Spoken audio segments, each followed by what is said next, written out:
الجزائري غليزان. تشرفنا اليوم بحضور يوم دراسي تكويني موضوعه بركة القرآن الكريم وعلى صاحبه في الدنيا والآخرة بتنشيط الأستاذ الشيخ الفاضل فضيل بن عظم. ونسأل الله للإخوة المقيمين في هذا المكتب في هذه المدرسة القرآنية التوفيق، ملأ الله زمورة بالمدارس القرآنية وجعلها إن شاء الله في ميزان حسنات الجميع. بارك الله فيكم. إلى الله قال الحواريون نحن أنصار الله فآمنت طائفة من بني إسرائيل وكفرت طائفة فأيدنا الذين آمنوا على عدوهم فأصبحوا ظاهرين.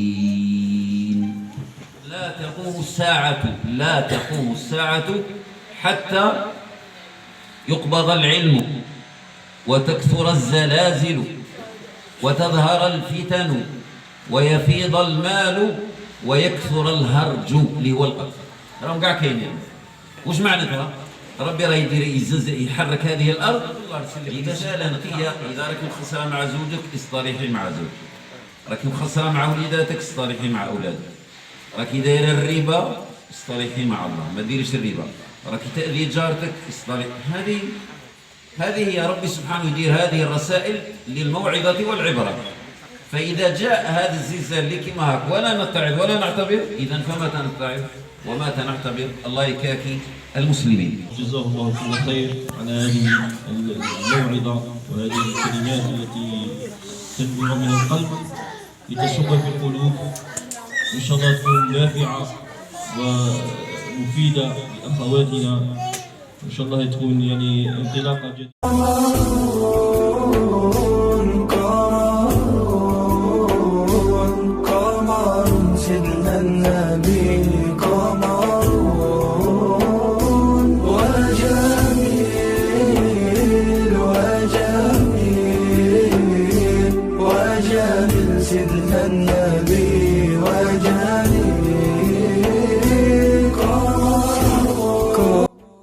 بسم الله الرحمن الرحيم. الحمد لله رب العالمين، وصلى الله وسلم على رسوله الكريم وعلى آله وصحبه أجمعين.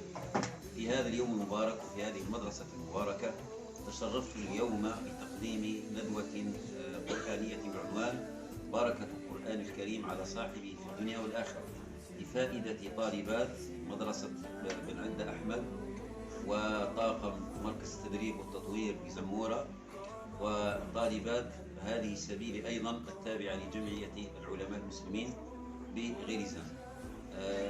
نأمل إن شاء الله أن تكون هذه المدرسة وهذا الفضاء القرآني الجديد في زمورة، نأمل أن يكون نورا مشعا لأولاد وبنات زمورة، ونسأل الله تعالى أن يبارك في القائمين على هذه المدرسة وعلى مركز التدريب والتطوير وعلى هذا الفضاء القرآني. نسأل الله تعالى أن يحفظهم وأن يبارك فيهم وأن ينفع بهم أبناء وبنات هذه البلدة، إنه ولي ذلك والقادر عليه. وصلى الله وسلم على رسوله الكريم وعلى آله وصحبه أجمعين، والحمد لله رب العالمين.